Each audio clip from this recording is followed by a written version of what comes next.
Although the second and third generations of mankind discovered the way of calling on the name of the Lord, this way of calling on Him was gradually lost. Many Christians today neglect it and even despise it.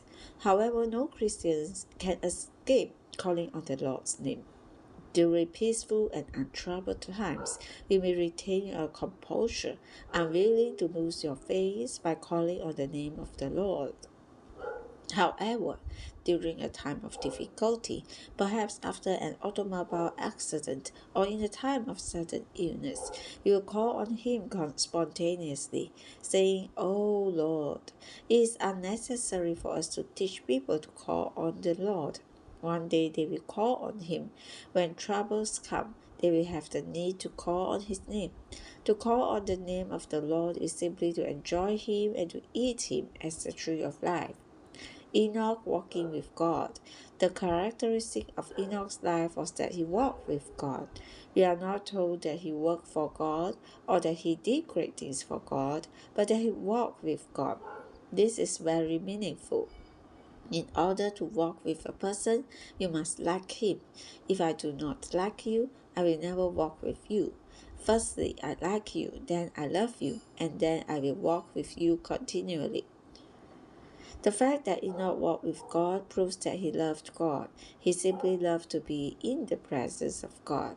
The Lord Jesus rebuked the church at Ephesus because they did many works for God but had lost their first love. The Lord does not want to see so many good works. He wants to see our love toward God. Suppose a wife performs many good works for her husband, yet will never be in his presence. Surely the husband will say, "I don't want you to be busy and yet be away from me. I want a wife who is with me all the time." Enoch walked with God. If we read Genesis chapter 5 verse 21 to 24 carefully, we will see that Enoch began his walk with God at the age of 65 and continued walking with him for 300 years. He walked with God day after day for a period of 300 years. Finally, God seemed to say, "Enoch, you have walked with me long enough. Let me take you to myself." Many Christians are fond of talking about the rapture and the coming of the Lord. Do you realize that rapture requires that you love the Lord and live in His presence?